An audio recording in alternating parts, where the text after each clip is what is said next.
Rural consumer product डिस्ट्रीब्युटर्सचे उपाध्यक्ष आदरणीय संदीपजी, जुन्नर तालुका जुन्नर शहर रिटेल असोसिएशनचे अध्यक्ष प्रशांत फुले साहेब, तालुका रिटेल व्यापार संघाचे गांधीजी, नितीन पन्नाळे साहेब, आतोरे शहर किराणा व्यापार असोसिएशन, सुनील शिंदे साहेब, त्याच्यानंतर किशोर लुंकडजी, राजू शेठजी, अभय पाठीजी, त्यानंतर खास अहमदनगरवरून ते उपस्थित असलेले जी, उपस्थित पत्रकार बंधू. आता भगिनी म्हणता येत नाही, कारण आपल्याकडं व्यापारामध्ये आपण भगिनींना फार मोठं प्राधान्य देत नाही असं दिसतंय, पण आजकाल भगिनी सुद्धा सगळ्या फार पुढे चाललेल्या आहेत.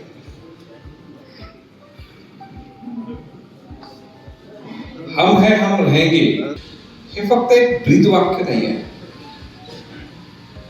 हा इथं बसलेला प्रत्येकाचा एक आत्मविश्वास आहे. आणि जोपर्यंत आपला आत्मविश्वास आपण जागा करत नाही,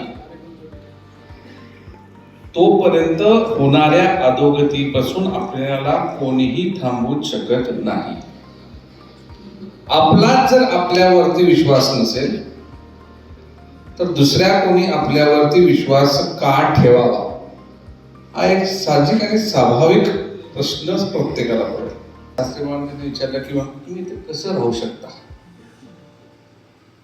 या ठिकाणी एवढा 2-2 मिनिटाला विमानांचा कर्कश आवाज आहे, ह्यामध्ये तुम्ही निवांत आणि शांत कसं झोपू शकता. शास्त्राने त्यांना सांगितलं की बरोबर आहे तुमचं जावई बापू, 2-3 महिने आम्हाला बी त्रास झाला, पण नंतर सवय झाली. आपलं पण तेच झालं. आपल्याला जरा जरा कधी कधी त्रास होतो. कोणतर नवीन अधिकारी आला की, कुठला तर नवीन डिस्ट्रीब्युटर आला म्हणून टाकूया, किंवा कुठला तर नवीन कायदा आला की आपल्याला त्रास होतो आणि नंतर सवय. आपण नेमके कोण आहोत, काय आहोत, या सर्व गोष्टींचा आपल्याला विसर पडला. आपली ताकद काय, आपल्याला सगळ्या लोकांनी छोटा व्यापारी, किरकोळ व्यापारी, छोटा व्यापारी, किरकोळ व्यापारी करून आपण स्वतःला समजायला लागलो की आपण लई छोटे. आपला धंदा अगदी किरकोळ आहे, ह्यांचा सगळा धंदा मोठा. वस्तुस्थिती काय, जो माल बनवलाय तो जर ग्राहकापर्यंत पोहोचवला नाही तर कोण मोठा आणि कोण छोटा. आज 2 कोटी किराणा माल व्यापारी आपण आहोत, 8 लाख डिस्ट्रीब्युटर्स आहेत, आणि या नाण्याच्या 2 बाजू आहेत. आपण एकमेकाचे पूरक आहे. आमच्याशिवाय तुमचं किंवा तुमच्याशिवाय आमचं काहीही टिकणार नाही किंवा राहणार नाही. आणि संकट आलं, आम्ही जात्यात असेल तुम्ही सुपात आहे, उद्या तुम्ही जात्यात आहे आम्ही सुपात आहे. एकंदरीत आपल्याला एकमेकाशिवाय कुठल्याही पद्धतीचा पर्याय राहिला नाही.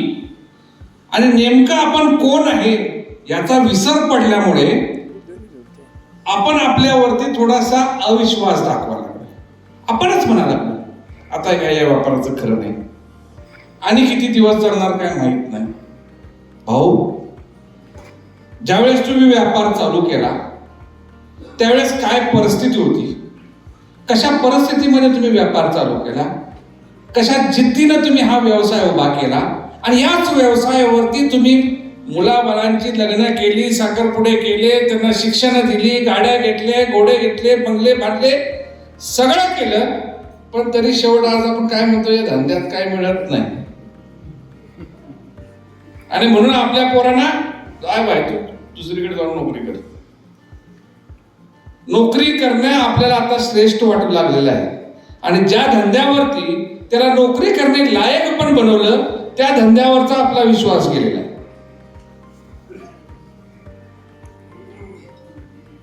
त्यासाठी मला तुम्हाला अनेक गोष्ट सांगायला लागेल. हत्ती माहिती आहे ना, हत्तीत ताकद किती असते. म्हणजे हत्ती एकदा जर उसळला तर अख्खी जंगलाच्या जंगल उकरून टाकतो, झाडं उकरून टाकतो. कारण महावताने त्याच्या पायात जी चेन बांधलेली असते त्या चेनला बांधलेला गप उभा राहतो. काय करत असते का ती चेन तो तोडू शकतो का नाही. पण विषय काय झालाय, तो जेव्हा लहान होता त्याच्या लहानपणीच ती चेन त्याला बांधली होती. लहान असताना त्याच्यात जो जोश जास्त होता, चेन तोडायचा आटोकाट प्रयत्न त्यांनी केला होता. पण शेवटी त्याच्या मनात एक झालं की बाबा ही आपण काही केल्याची आणि ही चेन तुटणार. त्यांना आयुष्यभर गाठ बांधून घेतली की ही चेन आपल्याकडनं काय तुटणार नाही, ह्याच्या नादाला लागायला नको, गप खायला देतात ते खाऊ. आपली परिस्थिती तीच झाली. 2 कोटी लोक हा एवढा मोठा हत्ती, आणि त्यालाच लोक काय म्हणतात छोटा व्यापार, त्यालाच लोक काय म्हणतात अनऑर्गनाइज सेक्टर.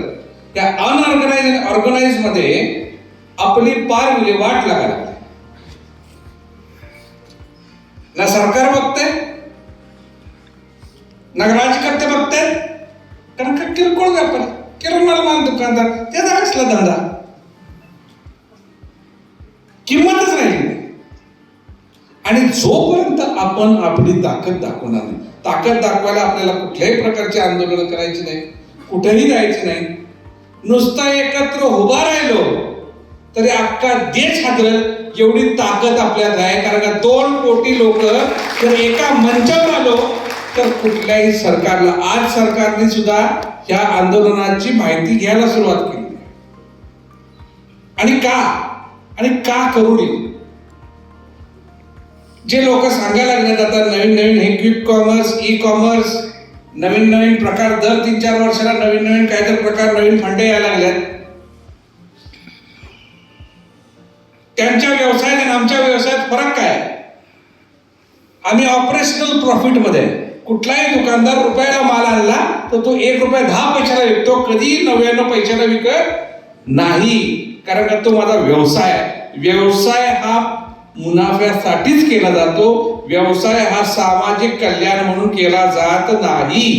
मग ह्यांनी कुठला ठेका घेतलाय सामाजिक कल्याण करायचा? का तर तुमच्याकडे फुकट पैसा आलाय म्हणून.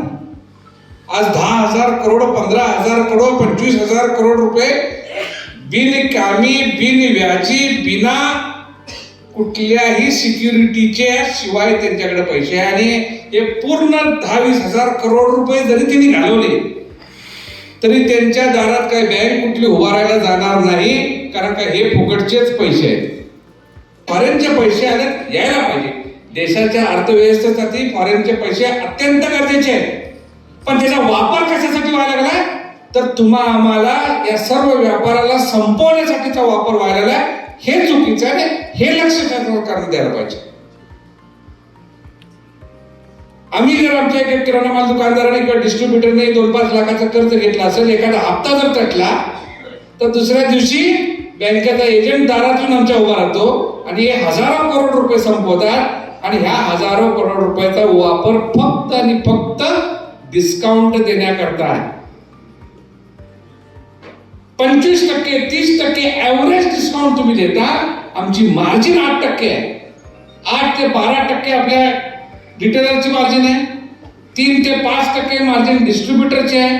1.5 ते 2% मार्जिन सुपर स्टॉकिस्टची आहे. ह्याच्यामध्ये आम्ही देणार काय आणि घेणार किती? त्या व्यवसायावर आमचं घर चालायला लागलंय आणि घर चालवायचं आहे म्हणूनच आम्ही व्यवसाय करायला लागलोय. पण सरकारचं म्हणणं की एम्प्लॉयमेंट वाढायला लागलं. आता एम्प्लॉयमेंट वाढायला लागली ह्याची परिस्थिती आपल्याला सगळ्यांना माहिती आहे. आजची पोरं जे काय काम करायला लागल्यात, शाळेत आलेला पहिला मुलगा त्याचा पहिला नंबर आलाय, त्याला मिळतात 28,000 रुपये. पण एखादा असते ना पोरं, त्याला किती पैसे मिळतात, त्यांचे किती तास काम केलं जाते. आज मुंबई, पुणे, बेंगलोर सारख्या ठिकाणी हजारो ट्रॅफिक व्हायलेशन्स व्हायला लागल्यात. का तर 10 मिनिटात त्यांना पोहोचायचं आहे. त्यांचा ऍक्सिडेंट झाला, ज्यांच्या बरोबर ऍक्सिडेंट होणार त्याची काय चूक आहे? अशा सगळ्या परिस्थितीमध्ये जर सरकारने इथं लक्ष दिलं नाही तर आपल्याला एकत्र येण्याशिवाय, कारण आपल्याकडं उत्तर एकच आहे. आम्ही सगळे सरकारी दरवाजे ठोठावून झाले. काही ठिकाणी आपल्याला चांगला प्रतिसाद मिळाला. अजूनही सरकार करत आहे, करत राहील. परंतु ज्या पद्धतीने आपल्याला रिझल्ट पाहिजे, जर तो रिझल्ट आपल्याला हवा असेल तर आपल्याला एकत्र येण्याशिवाय गत्यंतर नाही. त्या कंपन्यांचं आणखीन एक म्हणणं आहे की आम्ही मिडलमॅन काढून टाकतो. मिडलमॅन काढून टाकतो म्हणजे डिस्ट्रीब्युटर आणि रिटेलर हे मिडलमॅन झाले कंझ्युमर पर्यंत पोहोचण्यासाठी. काय मिडलमॅन तुम्ही काढून टाकले? फक्त नाव बदलले. डिस्ट्रीब्युटरच्या ठिकाणी मदर डेको आला, रिटेलरच्या ठिकाणी डार्क स्टोर आला. ह्याच्या पलीकडे प्रोसेस मध्ये कुठल्याही प्रकारचा बदल केलेला नाही, फक्त नाव बदललेलं आहे. आम्ही व्यापारी म्हणजे आम्ही घालणार shirt pant. Quick commerce, e commerce म्हणजे सुटाबुटातले साहेब म्हणायचे नवीन काळातले, ही ईस्ट इंडिया कंपनीच्या खेरीज दुसरी कुठलीही उपमा यांना बसत नाही. ह्या जर ईस्ट इंडिया कंपनीला जर आपण घालवलं नाही तर आपला देश पुनश्च पारतंत्र्यात गेल्याशिवाय राहणार नाही, आर्थिक पारतंत्र्यात गेल्याशिवाय राहणार नाही. कारण मी सर्वांना आपल्याला नम्र विनंती करतो की इथे एक जण प्रत्येक जण उभा राहिला. आपण एक जण 10 लोकांना जर आपण हे रजिस्ट्रेशन करायला लावलं तर अतिशय रजिस्ट्रेशन विनामूल्य आहे. फक्त काय आहे की आम्ही किती संख्येने नंबर आहोत. आपण बोलतो, एक विषय असतो. आज इथं 200-400 लोक जी बसलेले आहेत ह्याची सर्व माहिती आपल्याला प्रत्येक ठिकाणी पडते. त्यामुळे निश्चितपणे आपण जेव्हा इथून घरी जाल या गोष्टीवरती विचार करा. आपापल्या ठिकाणी आपापल्या परीने खालीचा वाटा म्हणून तरी एकाने 10 लोकांना जरी आपण या मोहिमेमध्ये जोडलं, त्यामध्ये फक्त 4 गोष्टी करायच्या. तुमचं नाव, मोबाईल नंबर, पिनकोड आणि कुठल्या राज्यातनं तुम्ही आहात. आज जवळजवळ 27 राज्यामध्ये ही ऍक्टिव्हिटी चालू आहे. येणाऱ्या 2 महिन्यामध्ये जवळजवळ 500 जिल्ह्यांमध्ये आणि 700 तालुक्यांमध्ये अशा पद्धतीच्या मीटिंग्स होणार आहे. प्रत्येक मीटिंग मध्ये ॲन ॲव्हरेज 200 ते 300 लोक येण्याची संभावना, येण्याचं अपेक्षित आम्ही केलेलं आहे. याचाच अंदाज साधारणतः 20 ते 25 लाख लोकांच्या पर्यंत आपण ही मोहीम घेऊन आपण डायरेक्टली पोहोचणार आहोत. आणि त्याच्यानंतर सरकारने विचार करावा की आमच्या बद्दल करायचं काय आहे. हा व्यापार पाहिजे का नवीन येणारा व्यापार जो अत्यंत घातक आपल्या अर्थव्यवस्थेतला आहे. तर आपण सर्वांनी एकदा मला बोलवलं, ऐकलं. मी पुन्हा एकदा आपल्याला सर्वांचा धन्यवाद मानेन. आणि माझ्याबरोबर आपण जर सगळ्यांनी आपल्या छातीवर हात ठेवून म्हणला की हम है हम रहेंगे, तर आपल्याला आपला आत्मविश्वास जागवण्यासाठी मदत होईल. हम है हम रहेंगे, हम है हम रहेंगे, हम है हम रहेंगे. थँक्यू. जय हिंद, जय महाराष्ट्र.